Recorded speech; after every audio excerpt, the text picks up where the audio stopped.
BJP ಅವರು ಏನು ಮಾಡ್ತಾ ಇದ್ದಾರೆ, ನಮಗೆ ಕಾಂಗ್ರೆಸ್ಗೆ ಯಾರ್ಯಾರು ಓಟ್ ಹಾಕ್ತಾರೆ, ಬಡವರು, ರೈತರು, ಕಾರ್ಮಿಕರು, ಮಹಿಳೆಯರು, ಹಿಂದೂಗಳು, ಅಲ್ಲ ಅಲ್ಪಸಂಖ್ಯಾತರು, ಇವರು ಓಟ್ಗಳನ್ನೇ ಎಗರಿಸಲಿಕ್ಕೆ ಪ್ರಾರಂಭ ಮಾಡ್ತಾರೆ. ಯಾಕಂತಂದ್ರೆ ಕಾಂಗ್ರೆಸ್ ಸೋಲ್ಬೇಕು. ಬಿಜೆಪಿ ನಿಮ್ಗೆ ಎಷ್ಟು ಮತ ತಗೊಂಡಿರೋದು ಗೊತ್ತಾ? ಪರ್ಸೆಂಟೇಜ್ ಮತ ತಗೊಂಡಿರೋದು ಕೇವಲ 36% ಮಾತ್ರ. 64% ಬಿಜೆಪಿಗೆ ವಿರುದ್ಧವಾಗಿ ಓಟ್ ಕೊಟ್ಟಿದ್ದಾರೆ. ನೀವು ಇದನ್ನ ಅರ್ಥ ಮಾಡ್ಕೋಬೇಕು. 36% ಮಾತ್ರ ಬಿಜೆಪಿ ಓಟ್ ತಗೊಂಡಿರೋದು, 64% ಬಿಜೆಪಿ ವಿರುದ್ಧವಾಗಿ ಮತ ಹಾಕಿದ್ದಾರೆ. 64% 10% ಬಿಟ್ಬಿಟ್ರೆ ಏನಾಗುತ್ತೆ ಪರಿಸ್ಥಿತಿ? ನೀವು ಇದನ್ನ ಅರ್ಥ ಮಾಡ್ಕೋಬೇಕಾಗ್ತದೆ. ಅದಕ್ಕೋಸ್ಕರನೇ ಈ ಸಮಾವೇಶ ಮಾಡಿರ್ತಕ್ಕಂಥದ್ದು ವಿಶೇಷವಾಗಿ ವಿಧಾನಸಭಾ ಸದಸ್ಯರಿಗೆ ಮತ್ತು ಸೋತ ಅಭ್ಯರ್ಥಿಗಳಿಗೆ ಇದನ್ನ ತಾವು ಅರ್ಥ ಮಾಡ್ಕೋಬೇಕಾಗ್ತದೆ. ಅದಕ್ಕೆ ನಿಮ್ಮ ಕಾನ್ಸ್ಟಿಟ್ಯೂನ್ಸಿನಲ್ಲಿ ಈ SIR ನಡೀತದಲ್ಲ, 1 ತಿಂಗಳು ಕಾಲ ನಿಮಗೆ ಶುರುವಾಗೋದು ಯಾವಾಗ ನಿಮ್ಮ ಅಂತಂದರೆ ಜೂನ್ 30ನೇ ತಾರೀಕಿನಿಂದ ಜುಲೈ 29ನೇ ತಾರೀಕಿನವರೆಗೆ 30 ದಿನ ನೀವು ಭಾಳ ಎಚ್ಚರಿಕೆ ವಹಿಸಬೇಕು. ಎಲ್ಲ ಕೆಲಸನೂ ಬದಿಗೊತ್ತಿ, ಇದನ್ನೇ ಮಾಡಬೇಕು, ಬೇರೆ ಏನು ಮಾಡಬಾರ್ದು ನೀವು. ಆಮೇಲೆ ಕಣ್ಕಂಡು ಬಿಟ್ರೆ, ಬಾಯಿ ಬಿಟ್ರೆ ಏನು ಪ್ರಯೋಜನ ಏನಾಗಲ್ಲ. ಆಮೇಲೆ ನಿಮಗೆ ಸಂವಿಧಾನಬದ್ಧವಾದಂಥ ಚುನಾವಣಾ ಆಯೋಗ ಇಲ್ಲ.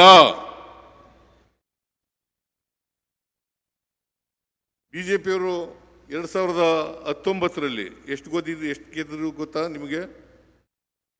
303 ಜನ ಗೆದ್ದಿದ್ರು. ಅವರು 2024ರಲ್ಲಿ 240ಕ್ಕೆ ಬಂದರು. ಎಷ್ಟಿಗೆ ಬಂದರು?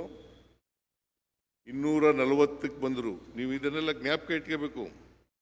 303ರಿಂದ 240ಕ್ಕೆ ಬಂದರು. ಯಾಕಂತಂದ್ರೆ ಅವರ ದುರಾಡಳಿತ, ಬೆಲೆ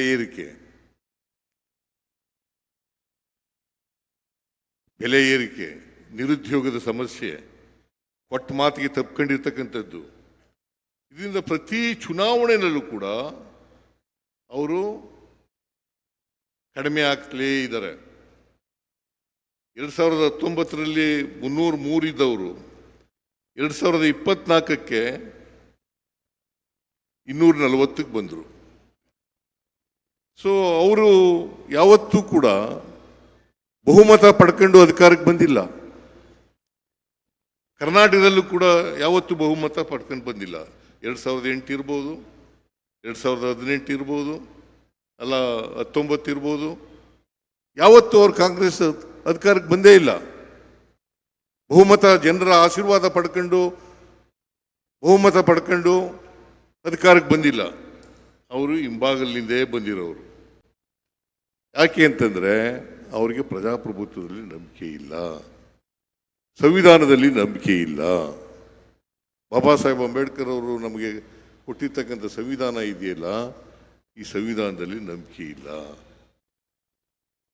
ಪ್ರಜಾಪ್ರಭುತ್ವ ವಿರೋಧಿಗಳು ಯಾರು ಇದ್ರೆ, ಸಂವಿಧಾನದ ವಿರೋಧಿಗಳು ಯಾರು ಇದ್ರೆ ಅವರು ಭಾರತೀಯ ಜನತಾ ಪಕ್ಷದವರು ಅಂತ ತಿಳ್ಕೋಬೇಕಾಗುತ್ತೆ.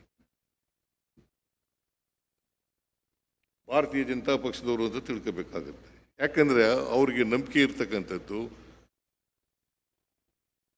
ಅವ್ರಿಗೆ ಸರ್ವಾಧಿಕಾರದಲ್ಲಿ ನಂಬಿಕೆ ಇಟ್ಕೊಂಡಿರ್ತಕ್ಕಂಥವ್ರು.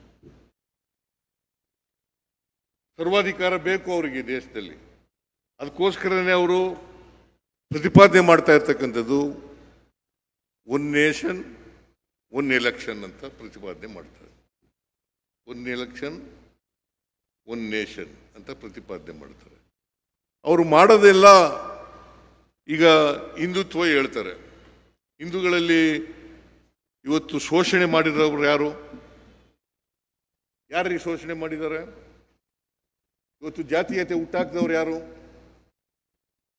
ವರ್ಣಾಶ್ರಮ ಹುಟ್ಟಾಕ್ದವ್ರು ಯಾರು? ಶೋಷಣೆ ಮಾಡಿರೋರು ಯಾರು?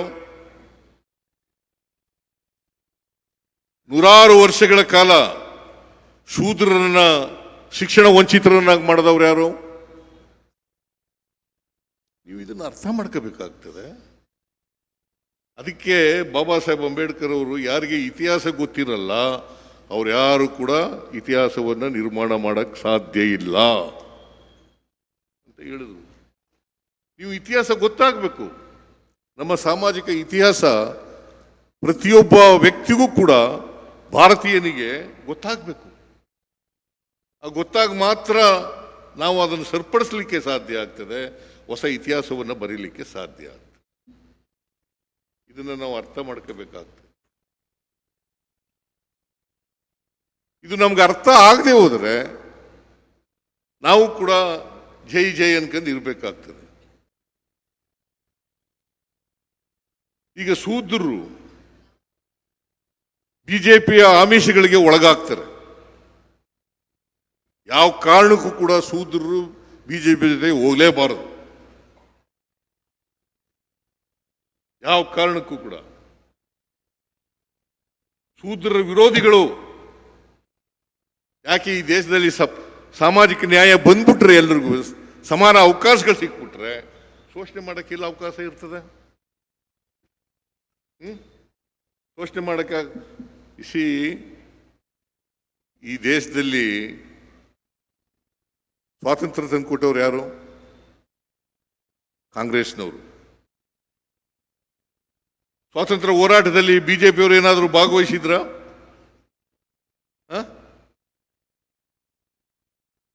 ಈಗ ಸುಳ್ಳುಗಳು ಹೇಳ್ತಾರೆ. ಜವಾಹರ್ಲಾಲ್ ನೆಹರು ಇದ್ದಾರೆ ಅಲ್ಲಿ, ಅವರ ಆಡಳಿತಕ್ಕಿಂತ ನರೇಂದ್ರ ಮೋದಿ ಅವರು ಮುಂದೆ ಹೋಗ್ಬಿಟ್ರು ಅಂತ ಸುಳ್ಳು ಹೇಳ್ತಾರೆ. ಹಾಗಾದ್ರೆ ಇವು 47ರಿಂದ ಪ್ರಧಾನಮಂತ್ರಿ ಆಗಿದ್ದು ಸುಳ್ಳ? ಎಂಥ ಸುಳ್ಳು ಹೇಳ್ತಾರೆ. ಸುಳ್ಳಿನ ಕಾರ್ಖಾನೆ ಯಾವ್ದಾದ್ರು ಇದ್ರೆ ಅದು ಬಿಜೆಪಿ. ಸುಳ್ಳುಗಳನ್ನು ಉತ್ಪತ್ತಿ ಮಾಡೋದು ಯಾವ್ದಾದ್ರು ಇದ್ರೆ ಅದು ಬಿಜೆಪಿ. ಸುಳ್ಳುಗಳನ್ನು ಮಾರಾಟ ಮಾಡ್ತಕ್ಕಂಥದ್ದು ಯಾರು ಇದ್ರೆ ಅದು ಬಿಜೆಪಿ. ಸುಳ್ಳುಗಳನ್ನೇ ನಿಜ ಮಾಡ್ತಕ್ಕಂಥ ಯಾವ್ದಾದ್ರು ಪಾರ್ಟಿ ಇದ್ರೆ ಅದು ಬಿಜೆಪಿ. ಇದನ್ನ ನೀವು ಅರ್ಥ ಮಾಡ್ಕೋಬೇಕಾಗ್ತದೆ. ಈಗ ಚುನಾವಣೆಗಳು ನಡೆದಿವೆ ಸುಮಾರು ಎಷ್ಟು ರಾಜ್ಯಗಳಲ್ಲಿ ಲಕ್ಷ್ಮಣ್? 13 ರಾಜ್ಯಗಳಲ್ಲಿ ಚುನಾವಣೆ ಎಲ್ಲ ಎಂಥದ್ದು ಮತದಾರರ ಪರಿಷ್ಕರಣೆ ಆಗಿದೆ. 13 ರಾಜ್ಯಗಳಲ್ಲಿ ಪರಿಷ್ಕರಣೆ ಆಗಿದೆ. 3 ಎಂಥದ್ದು ಕೇಂದ್ರಾಡಳಿತ ಪ್ರದೇಶಗಳಲ್ಲಿ ಚುನಾವಣೆ ಆಗಿದೆ, ಪರಿಷ್ಕರಣೆ ಆಗಿದೆ. ಈಗ ಚುನಾವಣೆ ಅನೇಕ ರಾಜ್ಯಗಳಲ್ಲಿ ಚುನಾವಣೆ ನಡೆದಿದೆ. ಈಗ ಹರಿಯಾಣ, ಮಹಾರಾಷ್ಟ್ರ, ಬಿಹಾರ ಅಲ್ಲಿ ಕಾಂಗ್ರೆಸ್ ಗೆಲ್ಲಬೇಕಾಗಿತ್ತು. ಹರಿಯಾಣದಲ್ಲಿ, ಮಹಾರಾಷ್ಟ್ರದಲ್ಲಿ ಅವರ ಅಲಯನ್ಸ್ ಪಾರ್ಟಿಗಳು ಗೆಲ್ಲಬೇಕಾಗಿತ್ತು. ಅದು ಗೆಲ್ಲಲಿಲ್ಲ. ವೆಸ್ಟ್ ಬೆಂಗಾಲ್ನಲ್ಲಿ ಇತ್ತೀಚೆಗೆ ಏನಾಯಿತು? ತಮಿಳುನಾಡಿನಲ್ಲಿ ಏನಾಯಿತು? ಕೇರಳ ಯಾಕಂತಂದ್ರೆ ಕಮ್ಯುನಿಸ್ಟ್ ಸರ್ಕಾರ ಇತ್ತು ಅಲ್ಲಿ, ಅವರು ಎಚ್ಚರ ವಹಿಸಿದರು. ಕೇರಳದಲ್ಲಿ ಇವರು ಆಟ ಆಡಲಿಕ್ಕೆ ಬಿಡಲಿಲ್ಲ.